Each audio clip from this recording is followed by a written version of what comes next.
Hey everybody, I'm doing a quick tune-up on this air-cooled Volkswagen engine that's going into my pipe frame buggy. And I just want to talk about gapping your spark plugs on your air-cooled Volkswagen. And I'm going to show you 3 different ways that you can do that. If you go into your Bentley manual, you will find that Volkswagen recommended an electrode gap of 0.6 millimeter, which is approximately 24 thousandths of an inch. So I've noticed on most commercially made feeler gauge sets, it can be tough to find a 24 thousandths of an inch leaf. This Craftsman set, which is part number 40804, does include a 24 thousandths leaf, but many of them do not. Other ones that you may find from the parts store, this is probably the most basic spark plug gapping tool available at all the parts stores. This is very crude, but it of course does have theoretically a 24 thousandths reading on there. And then these are pretty common, but it's very, very difficult to find one with a 0.6 millimeter 24 thousandths gap. This one has 25 thousandths. So this is a used plug, and I've taken it out of the engine, and I just gently wire brush this to clean it up. We're going to throw these back in because it's just a pipe frame off-road buggy.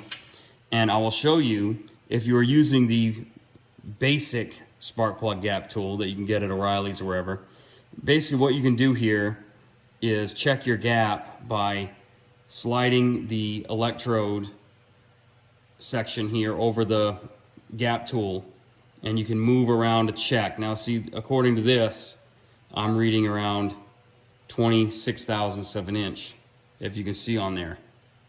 And I've noticed that if you have this side, the side closest to the end, or the beginning I should say, of the gap tool, matched with the line on this particular gapping tool, that's kind of where you're at. You can see I'm in the 25 to 26 thousandths range. And the good thing about these tools is they're very quick and handy.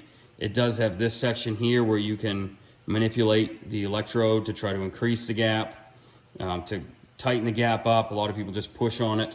There's different ways. Some gap tools have different ways of pushing down on there, or whatever you need to do to be able to bend that. You don't want to drastically flex this because you can break it here or crack it or deform it.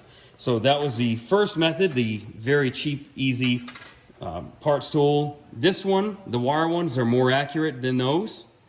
And basically what I can do here with the 25 thousandths wire is I can slide in here, and I do feel a very slight drag, which is telling me that this is set right around the 25 thousandths mark. The most accurate way would be to use a feeler gauge set. And you can see here, this is 24 thousandths of an inch. As I said before, it is Craftsman. You can see the part number there if you want to order one. And of course, you can just slide this in there. Now this, I do feel a little bit of a drag sticking, but it's kind of loose. And that's what we saw with the last tool, and actually the first 2 tools showed us around 25 to 26 thousandths. The 24 leaf is a little bit loose in there. I'm going to leave it and run it at 25 thousandths, and I think you can do the same. If you're not able to find a 24 thousandths leaf, don't worry about the 25 thousandths. At 1 thousandth of an inch isn't going to hurt you. Now this is all assuming that you have a factory Bosch coil with a factory distributor and the point set up. If you change over to an electronic ignition like a Petronix set, and you have a higher powered coil and you have better spark plug wires, you can experiment and increase the gap beyond what the Bentley manual says, because you'll be able to bridge that gap with the higher performance ignition system components. But if you want to be safe, you can go right with the Bentley manual. It'll run fine. These cars were designed to get good fuel economy and everything with the 25,000 or 24 thousandths gap. Now when you go to install the plug, the Bentley manual calls for 22 to 29 foot-pounds as a torque on the spark plug. It is important that you don't over tighten these. There are many air-cooled Volkswagen heads with strip spark plug holes, and a lot of that is people getting a little bit too aggressive on the tightening sequence. If you do not have a torque wrench, I have just tightened this by hand until it got snug. And what I'll say is, you really shouldn't go beyond a quarter of a turn past the snug point. And I'm going to show you now. See, I'm not going to go any more than that by feel. and that was almost a quarter of a turn. Don't over tighten them, but also don't run them too loose. So hopefully this video has been helpful to you. Share it with your friends.